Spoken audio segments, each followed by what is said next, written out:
Welcome back to What Arty Noobs for General Disturbance. This is a G1 Heavy. It's a Tier 5 American heavy tank. It's located on the north spawn of Pilsen, and it's under the command of Major Nuisance. And I've got Arty as my commander. Yes, it's another one of my replays. I'm having to do the holiday ops missions for each of my 4 major accounts, or 5 major accounts actually, which takes some time, and yes, so I've actually had to get back into the game and practice what I preach. And you're seeing me here in the T1 Heavy, which we saw only a few days ago with Arcosm getting a Rattling Waters in his. Well, I'm in it this time and using that 76mm main gun, which is capable of doing 115 alpha and 128mm of pen with standard ammo, with the premium rounds 177. It's the same gun as on the M4. Now you can see I've gone to this corner, which has got plenty of Arty protection, but of course there is no Arty in this game. And I did get spotted. Somebody saw me. So there's somebody out there who just saw me poke out. Okay. It's a big tank, the T1 Heavy, designed from the T1E2, started in May 1940. It had a cast hull, and that's an awful lot of tanks out there. I'm facing a Panzer Selbstfahrerbetter 1C, a BK3001H, and a T34. Now I pulled back because there is some nice little cover here that I can get some shots. And I pumped one into the Panzer Selbstfahrerbetter. Only get a low roll though. And the T34 sits out there like a lemon. Very bad news. I've got fairly fast fire rate. 3.45 is the book reload, but with the standard reload, I've taken it down to, let's have a look, 2.97. So it's very fast on firing. Can pump out a lot of damage.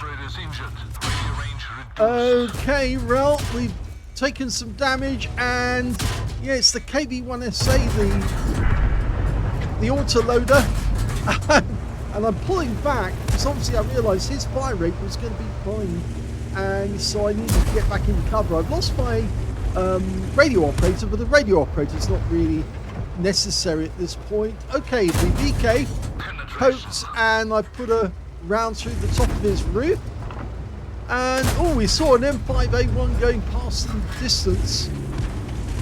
So it looks like relatively few of our team have actually gone to this area. So I'm using to try and get shots into his roof as he pokes. Well, no, I got that one wrong.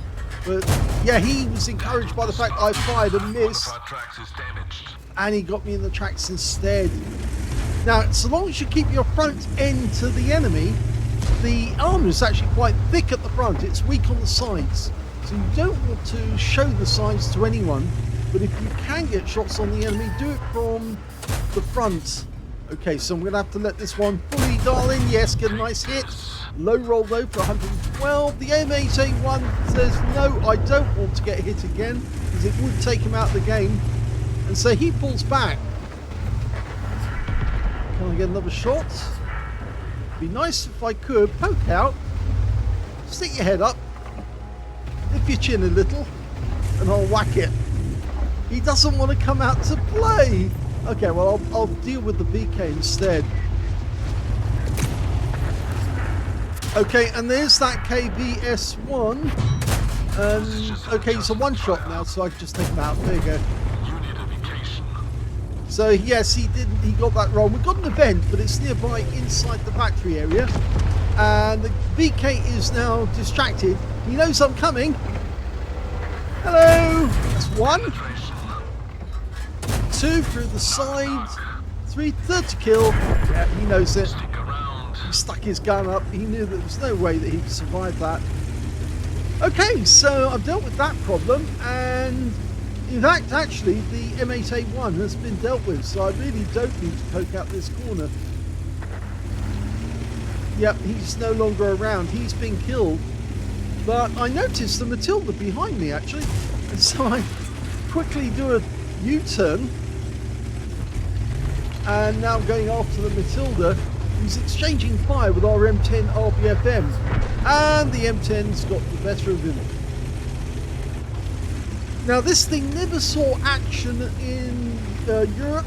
They actually made 9 prototypes of the T1 Heavy, but it never saw action. In fact, I don't think it would have done very well if it had come up against German heavy tanks. I think they would have walked all over it, because it only had a 76mm gun.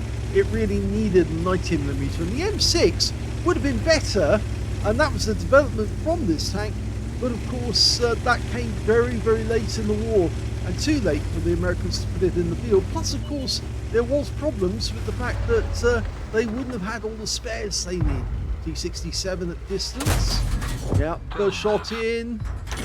And he goes. Oh, and look at that. The M10 pops up as he fires at one of my teammates.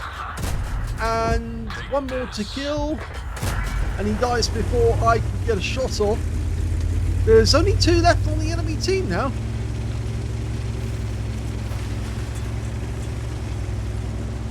So I've been fairly busy with these missions, and I'm beginning to enjoy myself. It's funny how the missions to actually block damage and also to hit heavy or kill enemy heavies is much easier at the lower tiers than it is at the higher, funnily enough. Well, it is for me anyway. But that's because I mostly play Arty. I lived true to my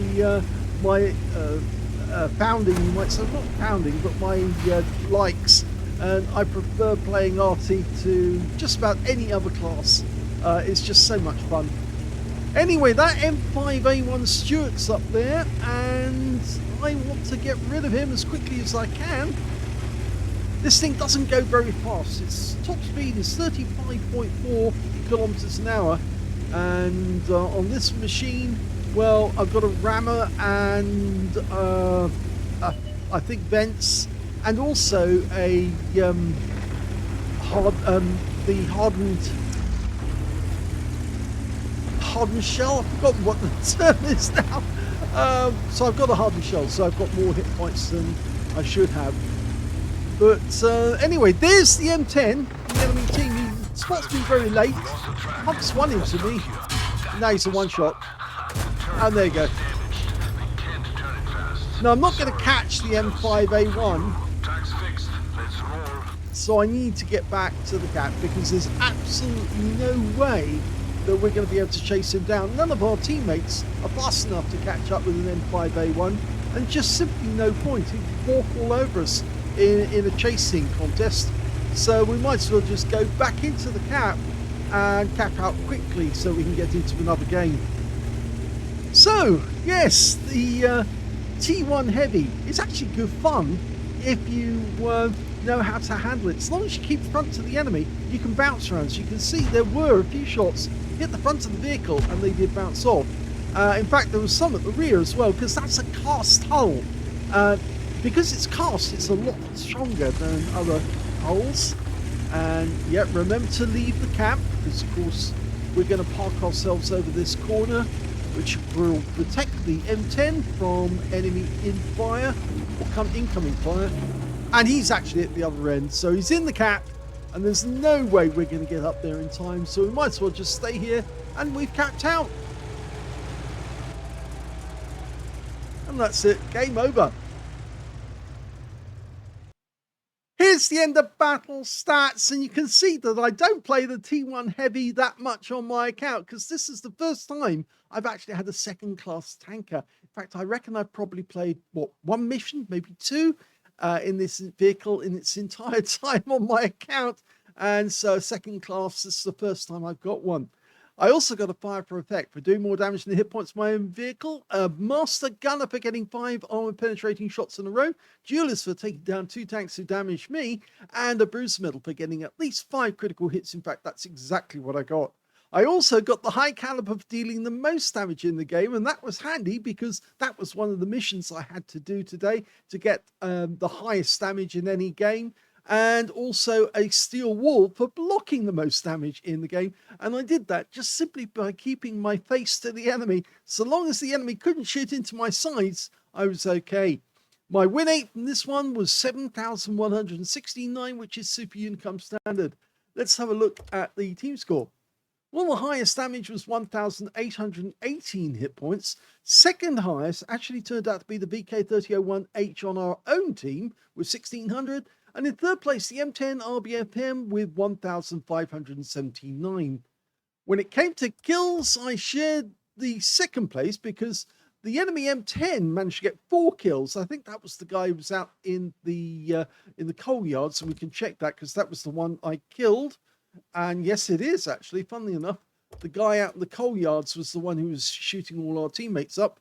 So he got 4 kills. 3 kills went to myself, to the VK3001H, the Striv 42, and the M10 RBFM on our team.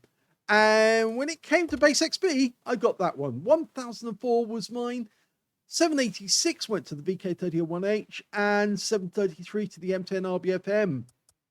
I fired 30 rounds in the game, got 19 direct hits and 17 penetrations, 1,818 hit points of damage, of which all of it was at close range. 11 hits received from the enemy, 7 of those penetrated, 4 non-penetrations, 405 hit points of damage blocked by armor, 4 enemy vehicles spotted, 8 enemy vehicles damaged, 3 killed, and I did 426 hit points of spotting assist in the game, and I got 21 capture points in the cap.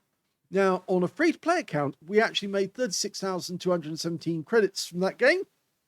And we also picked up 35 bonds and 2,510 experience points out of that one as well. So, a reasonable game. I did actually get the high caliber as I needed. And, well, it did generate a bit of interest for me for a change. Because, of course, it's not the usual tank that I actually play. Something you may be interested to know, though, is I didn't use premium ammo at all during that game. I just stuck with the same shells all the way through. Those 76mm do have more than enough pen at this level, which is one of the reasons why the T1 is actually quite a beast, because the same 76mm gun that was actually in the M4s that was being used to take out some Tigers, well, only if they got close enough, in Europe. So there you go, the T1 heavy tank. Yeah, take it out for a while, give it some love, and if it will actually treat you well if you actually keep your face to the enemy. So long as the enemy doesn't keep you in a crossfire, you're okay. But if they get you in a crossfire, just retreat until they can only fire at the front, and usually then they'll just keep bouncing off the armor. Hope you enjoyed that one. If you did, please give this video a like, and thank you for watching.